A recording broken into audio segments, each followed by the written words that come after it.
So let's continue with the interview between Maxime Lenormand and Iain Woodhouse.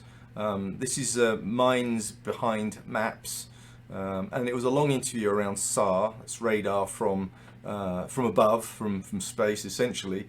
Iain's an expert in Earth observation generally, and he's a lecturer at University of Edinburgh. He makes some really important points in this short section of conversation around domain experts. That is, people that are from outside the industry. There is a focus at the minute on experts in GIS, in remote sensing, in 3D. We need to broaden that. So let's just hear what Iain's got to say about that.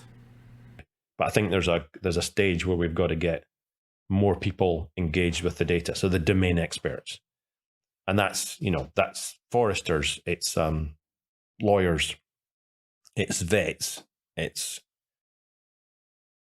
engineers, just about every topic that you can list that isn't Earth observation or GI. Say the company, but it was a financial company at the University of Edinburgh recently doing a workshop. And I was talking to somebody at this company who kindly came up and reminded that he'd been in my class some years before. And it's like, well, he was a classic example of, of the kind of person that's going to use Earth blocks, is because they're actually now in the domain of finance, not in Earth observation, but they've done enough of a background to kind of know the principles and the basics. So they know kind of what they want to look for, kind of understand the idea of selecting red, green, and blue to produce an image. So they're not at zero, but they're now in a domain which is, and they wouldn't consider themselves an Earth observation expert. They'd consider themselves now a finance expert, and so they're that's the kind of person that's going to find the most, or the kind of organization that's going to get the most out of it.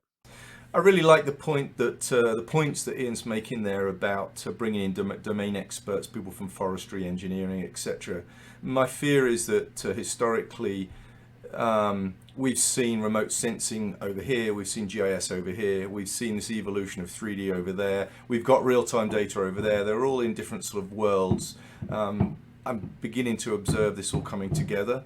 But I still feel as though it's the world of experts, so GIS experts and analysts.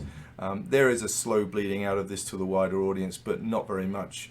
But that's beginning to change. And Iain's point there is, and I'll extend Iain's point to say that this is all location-based data. It's also multidimensional data as well.